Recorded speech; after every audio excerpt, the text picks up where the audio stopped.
By any chance do you have time tomorrow បញ្យល់អត្ថន័យឃ្លាំងខ្លះ by any chance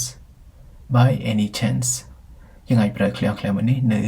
ខាងដើមប្រយោគក៏បានឬក៏ at the end of a sentence ក៏បានយើងប្រើឃ្លាំងខ្លះមួយនេះដើម្បីបង្ហាញពីភាពគួរសមភាពក្រែងចិត្តឬក៏ភាពប្រយ័ត្នប្រយែងជាភាសាខ្មែរបើសិនជាយើងដាក់វានៅខាងដើមប្រយោគយើងអាចបកប្រែវាស្តីនឹងការនិយាយថានិយាយអញ្ចឹងឬក៏អធិស្ឋានឬក៏អន្តោឬក៏សំសួរមួយឧទាហរណ៍សិនជាយើងនិយាយថា by any chance have you seen my notebook មានន័យថានិយាយអញ្ចឹងឬក៏អន្តោឬក៏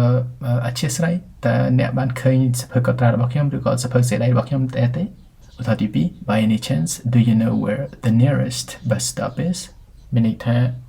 សំសួរមួយឬក៏អធិស្ឋានតើអ្នកដឹងថាចំណតឡានក្រុងដែលនៅជិតបំផុតនៅទីណាទេ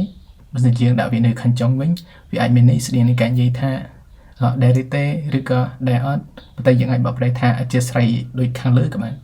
ឧទាហរណ៍ do you know where the nearest bus stop is by any chance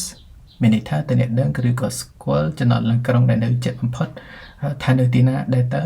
ឬក៏និយាយចឹងតើអ្នកដឹងថាចំណតឡានក្រុងដែលនៅជិតបំផុតនៅទីណាដែរទៅឧទាហរណ៍ទី2 you haven't seen my notebook by any chance មានន័យថាអ្នកបានឃើញសភៅកត់ត្រាឬក៏សភៅសេរីរបស់ខ្ញុំដែរទៅឬក៏អត់បានឃើញណា